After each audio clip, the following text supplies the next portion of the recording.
আসসালামু আলাইকুম। আবার চলে আসছি আপনাদের মাঝে নতুন একটা রেসিপি নিয়ে। আজকের রেসিপি হলো মলচা শাক। আমি আজকে একটা শাক ভাজি করব।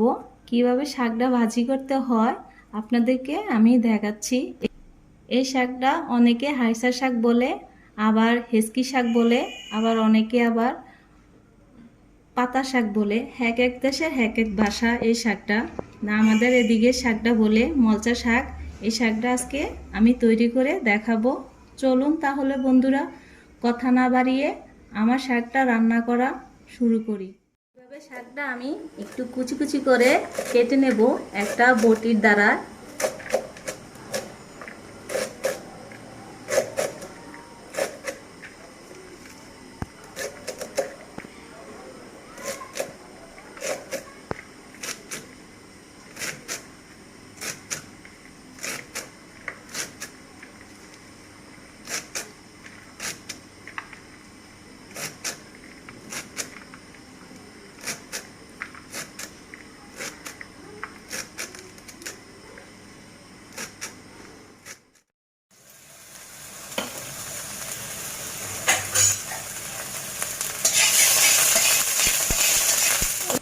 আমি কড়াইটা গরম করে রেখেছি। এখন শাকের জন্য পেঁয়াজ, কাঁচামরিচ, রসুন বেটে রেখেছি।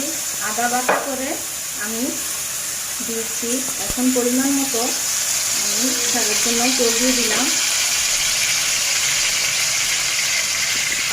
আপনারা পরিমাণে তেল দিয়ে দিবেন। এবারে আমি একটু ভেজে নেব পেঁয়াজ, রসুন, কাঁচামরিচ দিলাম। আমি কুচি করে পেঁয়াজগুলো কুচি করে আমি দিই নাই, একটু আদা বাটা করে শিলপাটার মধ্যে বেটে দিয়েছি।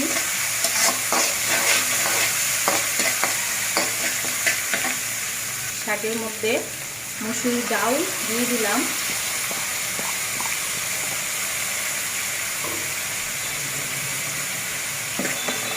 আলু কুচি করে মাঝারি সাইজের দুটো আলু দিয়েছি।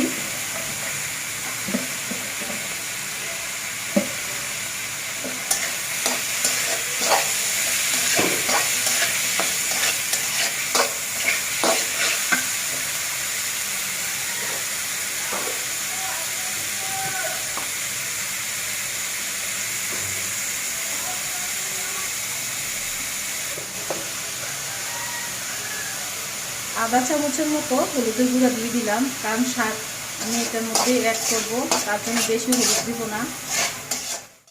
এভাবে আমি শাকটা দিয়ে দিলাম। অনেকে আবার খালি শাকটা খেতে পছন্দ করে না। আরও একটু ডাউল দিয়ে শাকটা ভাজি করলে খুবই খুবই মজাদার।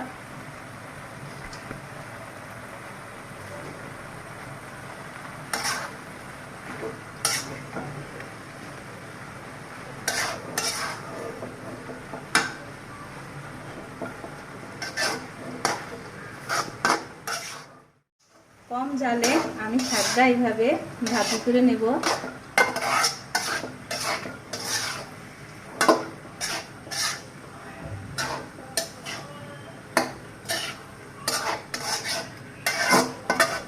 শুকনো মরিচ দিয়ে এই শাকটা খেতে খুবই মজা।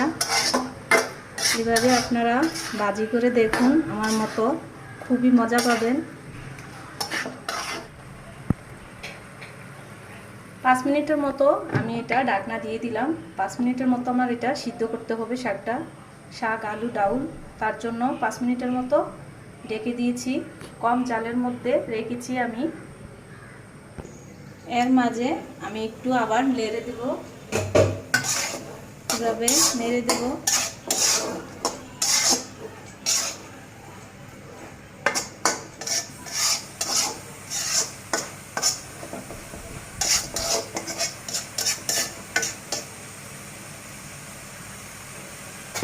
শাকটা ভালো করে এভাবে মতে নেব।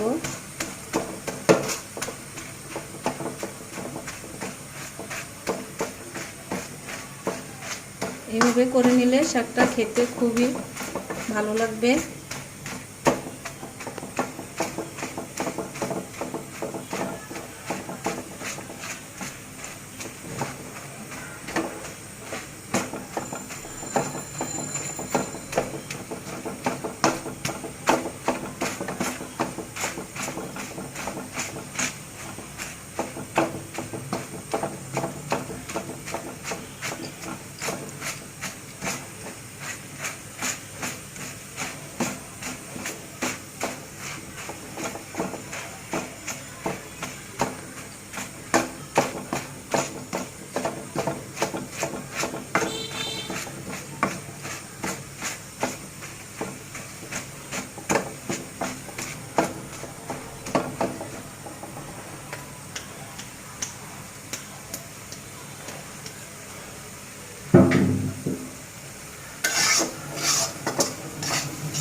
গেল আমার এই শাকটা কম সময়ের মধ্যে।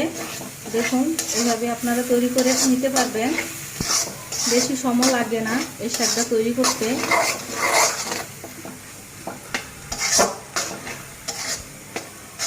সাদা ভাত দিয়ে খেতে খুবই মজাদার। দেখুন শাকটা কেমন কালার আসছে।